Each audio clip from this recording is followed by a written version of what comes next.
Good morning students, welcome to Aangan public school. आज हम standard 7 का संस्कृत सब्जेक्ट पढ़ेंगे।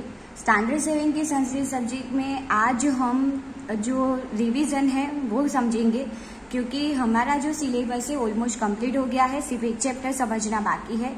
तो पहले हम वो चैप्टर समझने से पहले आप लोगों का रिवीजन है वो समझ लेते हैं, यानी कि अभी तक आप लोगों ने जो चैप्टर समझे हैं उसके बारे में हम फिर से समझ लेते हैं। सिलेबस के अकॉर्डिंग आप लोगों का फर्स्ट था वंदना। तो आप लोगों को पता है कि 6 में भी कोई भी चैप्टर स्टार्ट होता था संस्कृत में तो पहले वंदना आती थी। तो वंदना में क्या था कि जो भी सरस्वती देवी है उसकी प्रार्थना की गई थी, तो उसकी बात इसमें की गई है। फिर उसके बाद जो चैप्टर है वंदना यानी प्रेयर के बाद जो सारे चैप्टर है वो स्टार्ट होते हैं। तो पहले मैं पूरा जो श्लोक है वो पढ़ लेती हूँ। या देवी सर्वभूतेषु विद्या रूपेण संस्थिता नमस्तस्यै नमस्तस्यै नमस्तस्यै नमो नमः। सेकेंड है पठामि संस्कृतम नित्य वदामि संस्कृतम सदा ध्यायामि संस्कृतम सम्यक वंदे संस्कृत मातरम। थर्ड वाला जो श्लोक है शुभम करोतु कल्याणम आरोग्यम धन संपदम शत्रु बुद्धि विनाशाय दीप ज्योति नमोस्तुते। तो उसके बाद है मुकम करोति वाचालम पंगुलंगयम गिरिम यत्कृपा तमम वंदे परमानंदम माधवम। अब इसके बारे में हम समझते हैं श्लोक को। या देवी सर्वभूतेषु विद्या रूपेण संस्थिता, यानी कि हे देवी आप तो सारे जो कण कण में समाई हुई हो।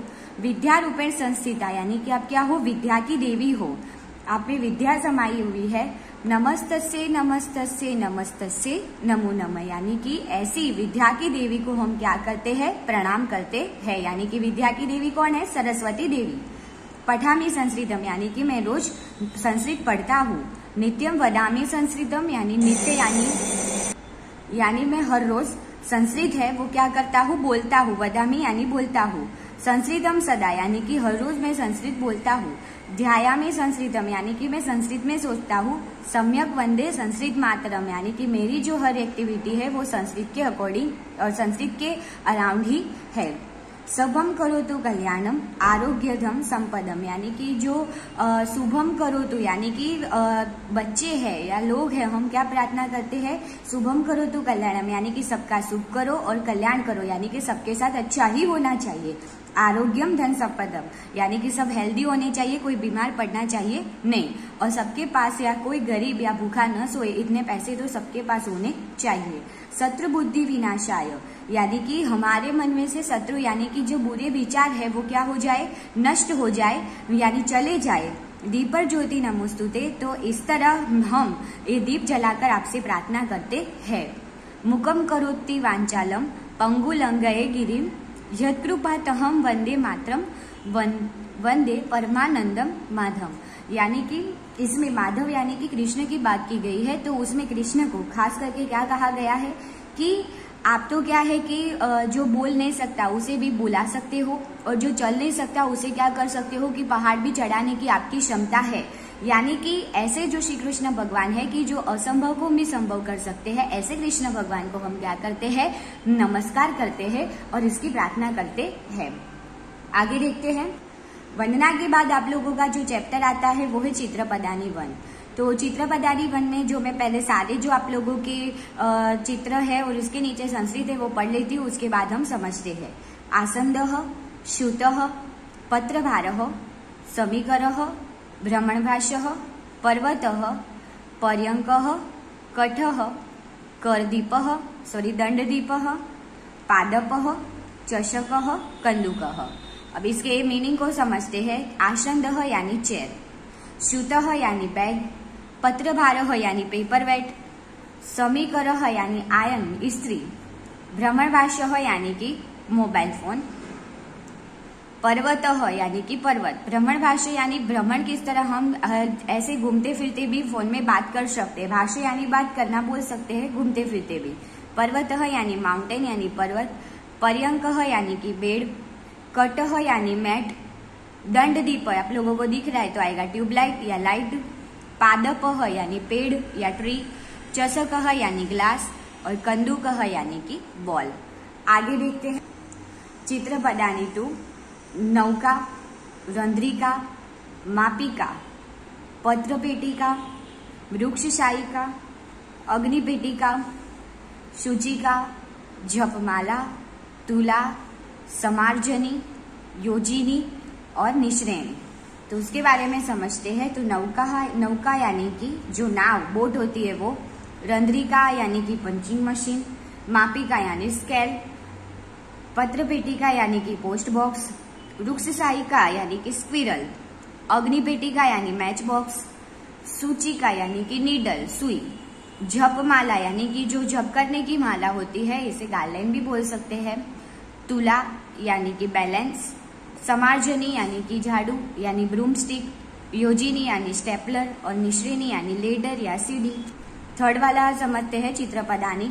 युद्धकम, उपनेत्रम, कंकतम, अर्गलम, पर्णम, व्यजनम, आम्रफलम, गृहम, संगणकम, द्वारम, फैनकम, वातायनम। अब इसके बारे में समझते हैं कि क्या कहा गया है। तो युद्धकम, तो युद्धकम इससे आपको दिख रहा है कि उसे क्या कहते हैं। तो युद्धकम यानी कि शर्ट। उपनेत्रम, उप यानी ऊपर और नेत्रम यानी आंख, तो आंख के ऊपर जो पहना जाता है उसे क्या कहते हैं। तो आएगा उपनेत्रम यानी कि चश्मा। कंकतम, तो कंकतम यानी कि जो कॉम्ब यानी कि जो हम उसे हेयर कॉम्ब करते हैं वो। अर्गलम, अर्गलम यानी कि स्टॉपर। पर्णम, जो आप लोगों को पता ही है, पर्णम यानी कि लीफ। व्यजनम, व्यजनम तो कोई भी अलग मत लिख लेना व्यजनम में, तो आएगा फैन। आम्रफलम, आम्र यानी कि जो मैंगो होता है वो, और फलम यानी कि मैंगो फ्रूट यानी कि मैंगो ही बोलते हैं उसे। गृहम तो पता है आप लोग, वो भी पढ़ते आ रहे हो, तो आएगा गृह यानी कि घर। संगणकम, तो संगणकम यानी कि वो उस काउंटिंग के साथ दूसरी भी सारी जो चीजें होती है उसके साथ, या उसे क्या कहा जाता है, दूसरी सारी एक्टिविटी होती है उसे कहता है कंप्यूटर। द्वारम यानी कि डोर।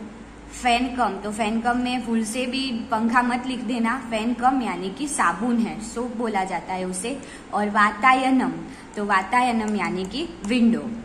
तो ये थी आप लोगों की चित्रपदानी 1 से लेकर 3 तक हमने समझी। और जो आप लोगों ने जो समझा वो था पहले वंदना, उसके 4 श्लोक समझे, और चित्रपदानी 1 से लेकर 3 तक समझी।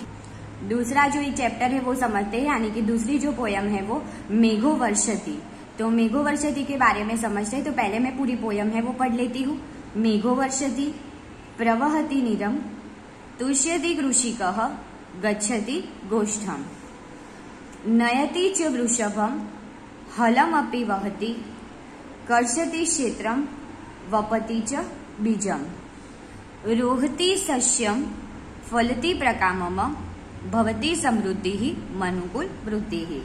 जिसने लिखा है वो है श्री महाबलेश्वर भट्ट। तो उसके बारे में समझते हैं। मेघो वर्षति यानी कि बारिश हो रही है, मेघो यानी बारिश, वर्षति यानी हो रही है, यानी बारिश हो रही है।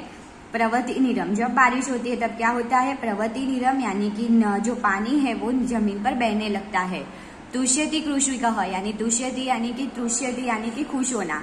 तो कृषिक यानी कि जो फार्मर है वो क्या होता है, खुश होता है, यानी कि सेटिस्फाई होता है, क्योंकि उसका जो फसल है उसका मेन जो सोर्स है उसे कहाँ से मिलता है, तो पानी से मिलता है उसे, तो ही उसकी फसल बढ़ती है और अच्छी होती है। इसीलिए गच्छति गोष्ठम, तो कहाँ जाता है, कैटल यार्ड, यानी कि जो अपने एनिमल्स को रखता है, काऊ है, ऑक्स है, बफेलो है, जहाँ रखता है उसे कैटल यार्ड कहते हैं। तो वहां जाता है, वहां जाके क्या करता है, नयति च वृषभम, वृषभम यानी कि जो बुलॉक है, नयति यानी उसे लेता है, वृषभम यानी कि उसे लेने जाता है, हलम अपि वहति, और फिर हल भी लेता है, कर्षति क्षेत्रम, और फिर प्लगिंग, कर्षति यानी कि प्लगिंग यानी कि खेत में जाता है, और क्या करता है, वपति च बीजम, क्षेत्रम यानी खेत में जाता है, कर्षति यानी कि प्लगिंग करता है, उसे खेत को पूरी तरह जो काम बीज बोने के लिए वो मिट्टी है वो ऊपर से नीचे करता है।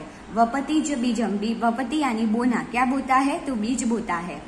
रोहति सस्यम फलति प्रकामम, रोहति यानी कि फिर, सस्यम यानी कि जो क्रॉप्स है, जो फसल है वो रोहति यानी कि उगती है, ग्रो होती है।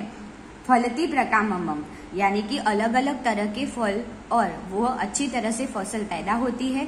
भवती समृद्धि ही मनुकुल वृद्धि ही, यानी कि इस तरह उसकी समृद्धि होती है तब हमारी मनुकुल यानी कि हमारे इंसान की भी वृद्धि होती है। जो किसान या फार्मर है वो फसल पकाएगा नहीं तो हम खा सकेंगे नहीं, वो ही एक मेहनत करता है तो हम सारी जो दुनिया है या हम लोग है वो भरपेट अनाज खा सकते हैं। हम सिर्फ कमा सकते हैं और अनाज खरीद सकते हैं, पर हम अनाज वो पैदा नहीं कर सकते, यानी कि अनाज उगा नहीं सकते। जो हम लोगों को पता है वो जो मेहनत का काम है वो कौन करता है, किसान ही करता है। तो इधर तक हमने वंदना चित्रपदानी 1 से लेके 3 तक और चैप्टर है आप लोगों का यानी पोयम 2 तक समझा। नेक्स्ट लेक्चर में हम आगे के जो भी आप लोगों का चैप्टर है उससे हम क्या करेंगे, समझेंगे और हम आगे रिवीजन करेंगे। Thank you.